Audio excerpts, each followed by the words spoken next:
Leave the old-timer alone. He's not bothering anyone. The calm, firm voice cut through the diner's chatter. The 65-year-old man stepped between the sneering college students and the elderly veteran nursing his coffee. One student scoffed, "Mind your own business, Grandpa." James Harrington looked like any other retiree at Sonny's diner.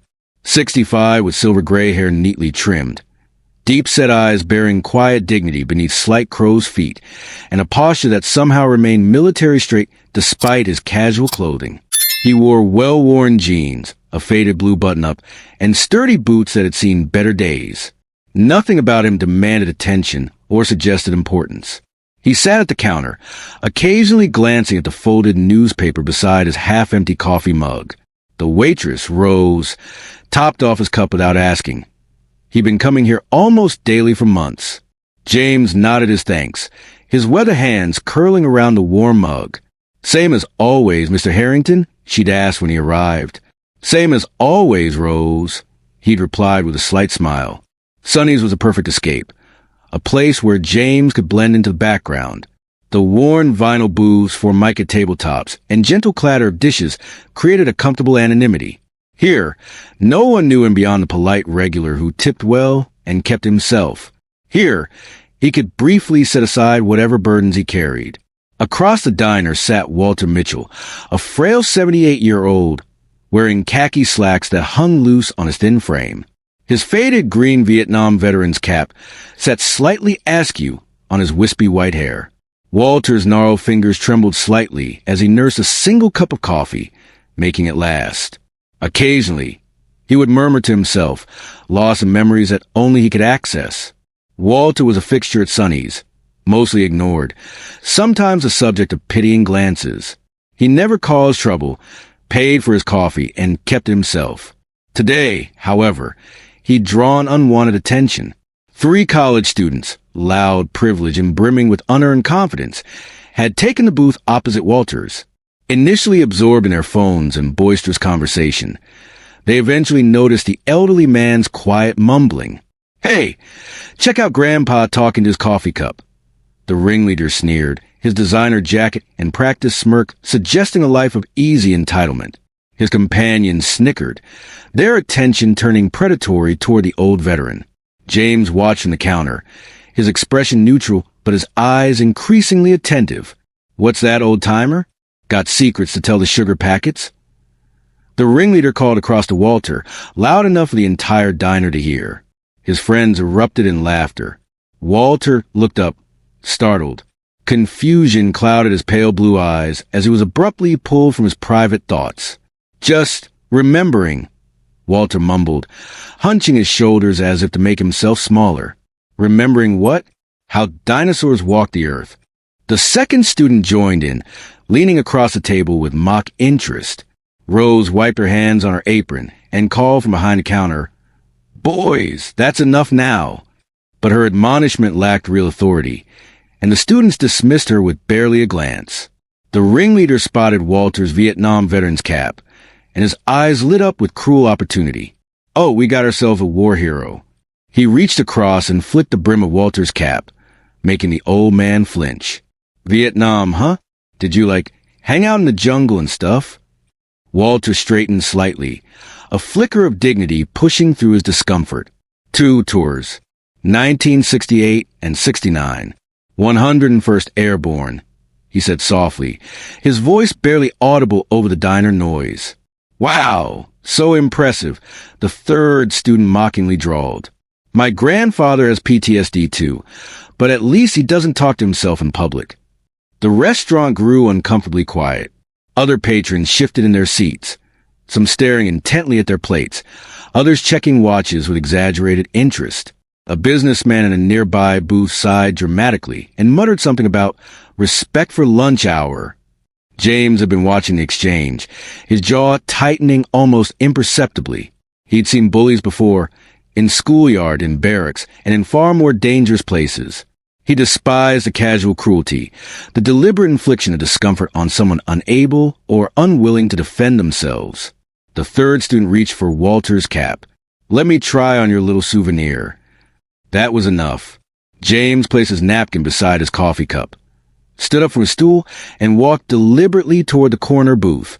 His movements were unhurried but purposeful, though of average height and build. Something in his measured approach made the students pause their taunting. James stopped beside the student's booth.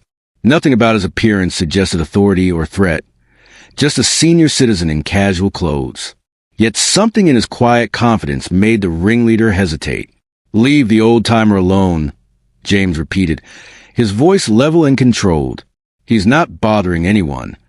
The ringleader recovered quickly, looking James up and down dismissively. "Who are you as bodyguard? Mind your own business. Grandpa, we're just having some fun." "Your fun is disrespectful," James stated simply. "This man served his country in Vietnam. That deserves better than your cheap jokes." He didn't raise his voice or make threats. He just stood there, an immovable obstacle between cruelty and its target. "Serve his country?" The ringleader scoffed, emboldened by his friend's nervous snickers. "Yeah, maybe passing out toilet paper in Saigon. Look at him." He gestured dismissively at Walter, who had sunk lower in his seat, his face ashen. "Apologize to him," James said, his tone hardening slightly. The weariness in his eyes was replaced by something sharper, more focused. "What?" The student couldn't believe it. "Apologize? You're kidding, right?" "No," James replied. "You were disrespectful. Apologize." The standoff stretched for a tense moment. The diner had gone quiet, all eyes on the confrontation. The students exchanged glances, suddenly less sure of themselves. James hadn't moved, hadn't threatened, but his unwavering gaze and quiet certainty were unnerving. The ringleader finally broke, pushing himself out of the booth aggressively. "Whatever, man. This place sucks anyway." He shoved past James, deliberately bumping his shoulder. "Let's go."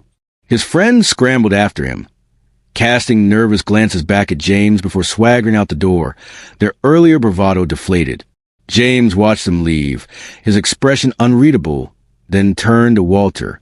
The tension in the diner slowly dissipated as conversations resumed, though many patrons continued stealing glances at James and Walter. James slid into the booth opposite the elderly veteran. "You all right, Walter?" he asked quietly. Walter looked up, his eyes clearing slightly, but still showing the residual shock of the confrontation. They were just kids," he stammered. "Didn't mean nothing by it." "Doesn't make it right," James replied gently.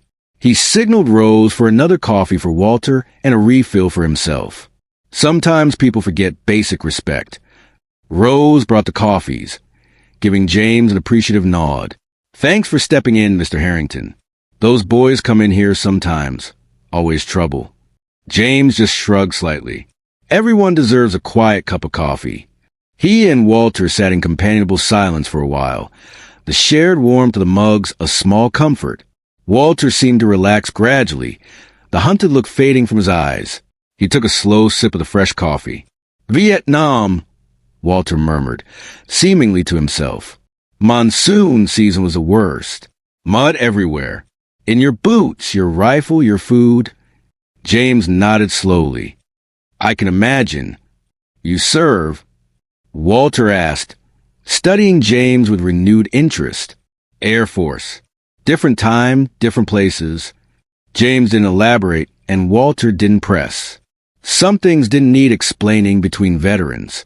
There was a code, an understanding that transcended generations and specific conflicts. After another few minutes, Walter carefully fished some crumpled bills from his pocket and laid them on the table. More than enough for his coffee. "Thank you, Colonel," he said, his voice stronger now. James looked up, surprised at the correct rank assessment. Walter tapped his temple with a slight smile. "Takes one to know one."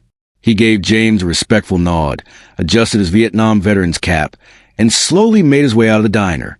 James finished his coffee, left a generous tip, and headed out into the afternoon sun. He walked a block down, checking his watch with the subtle precision of a man accustomed to timetables and deadlines. A subtle shift in his demeanor suggested his quiet interlude was over. He paused near a nondescript sedan parked mid-block, leaning against it as if waiting for someone, his gaze methodically scanning the street with practiced, unobtrusive vigilance. Exactly 15 minutes after the confrontation in the diner, the ordinary Tuesday afternoon shattered into something extraordinary. The first vehicle, a deep blue armored sedan with government plates and windows tinted to perfect opacity, turned the corner sharply. Its tires squealed slightly as it braked, blocking the intersection nearest Sonny's diner. Before anyone could fully register what was happening, two more identical vehicles approached from the opposite direction, effectively sealing off the entire block. Doors opened simultaneously, and men and women in civilian clothes emerged, their movements crisp, coordinated, and unmistakably professional. While they wore no uniforms, their earpieces, alert postures, and the subtle bulges of concealed weapons marked them as security personnel. They directed traffic away with firm gestures and clipped instructions, their faces composed but their body language radiating undeniable authority. Within 90 seconds, the block containing Sonny's diner was completely secured. Pedestrians stopped, staring in confusion and curiosity. Phones emerged from pockets and purses as people recorded the unexpected security operation. Whispers rippled to the gathering onlookers. Was it a drug bust? A terrorist threat? A visiting dignitary? Rose and her remaining customers pressed against the diner windows, watching with wide eyes as the scene unfolded. The security personnel established a loose perimeter, communicating quietly through their earpieces. The atmosphere crackled with tension and unanswered questions. Then, the rear door of the central vehicle opened. A naval officer stepped out, his polished shoes striking the pavement with authority. He wasn't just any officer. The insignia on his shoulders marked him as a rear admiral. He adjusted his perfectly aligned service cap, his eyes sharp and intelligent as he quickly assessed the scene.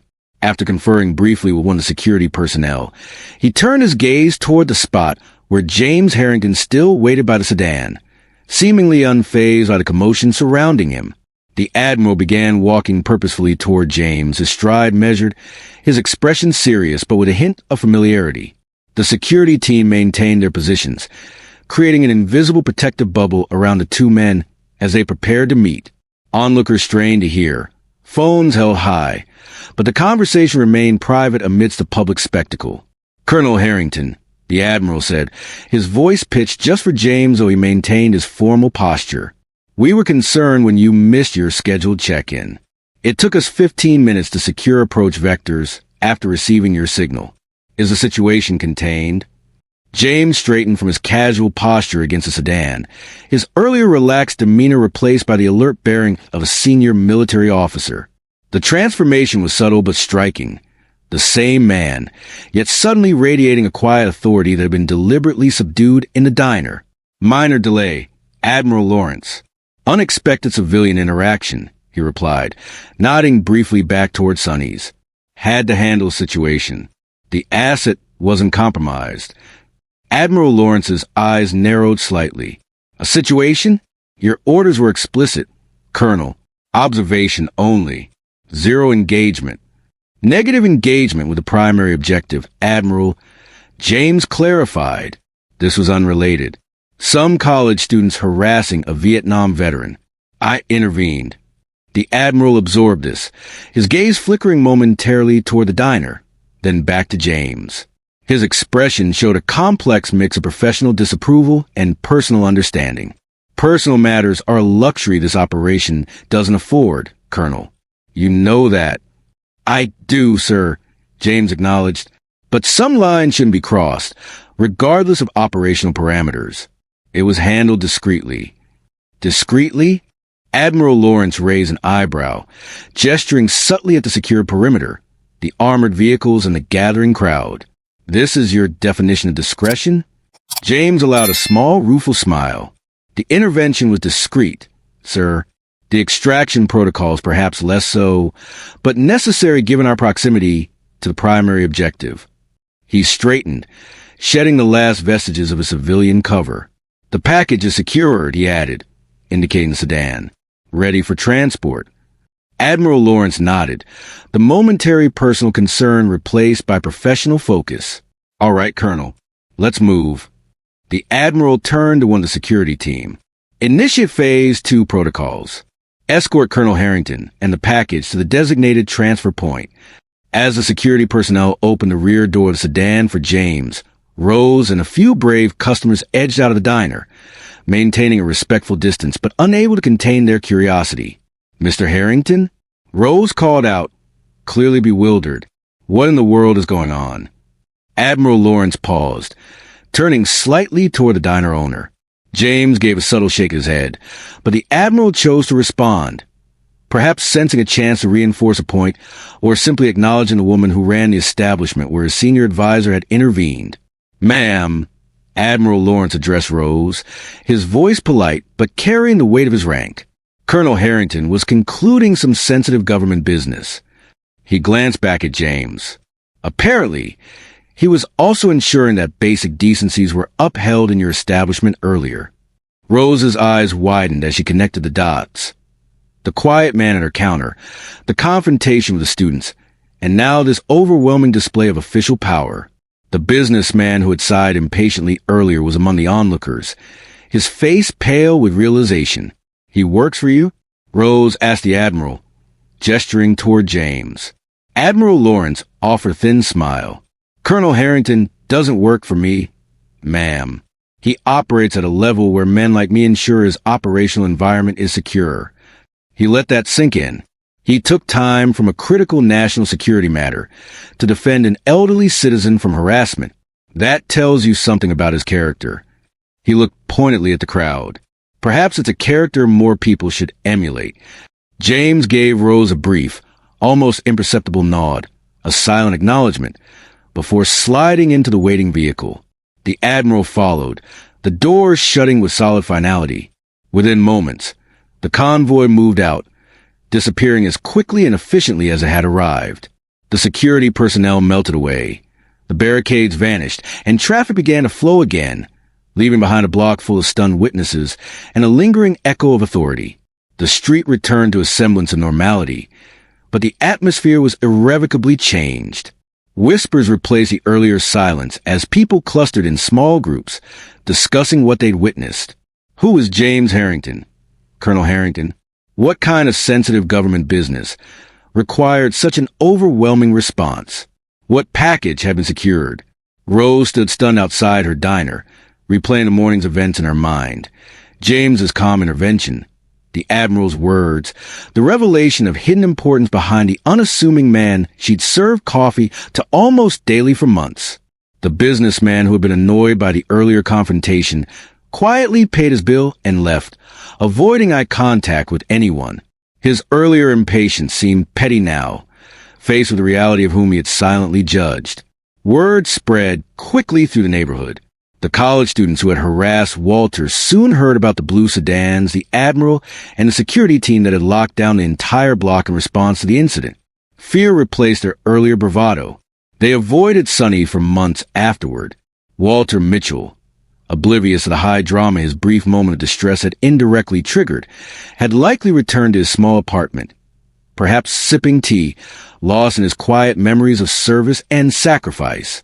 And James Harrington, Colonel Harrington, was gone, heading toward some classified location, resuming his vital work protecting national interests in ways that would never make headlines or receive public acknowledgement. His brief defense of Walter wasn't part of any mission, yet spoke volumes about the man behind the rank. It was a reminder that duty doesn't always wear a uniform, and courage doesn't always require a battlefield. Sometimes it's just about standing up for someone else in a quiet diner, regardless of who you are or what responsibilities you carry. The incident served as a stark lesson for those who witnessed it. You never truly know the story behind the face across the counter. Respect isn't reserved for rank or status revealed. It's a baseline human dignity, especially owed to those who've already paid their dues, like Walter, and to those who stand up for decency, like the quiet colonel who paused his vital work to intervene. True strength isn't measured by classified missions or strategic importance, but by the character revealed when you think no one of consequence is watching. Remember that the quiet ones often carry the heaviest burdens and the deepest strengths. What would you have done in that diner? Would you have stood up for the veteran? Comment with respect. If you believe defending others is always the right call, regardless of the personal cost.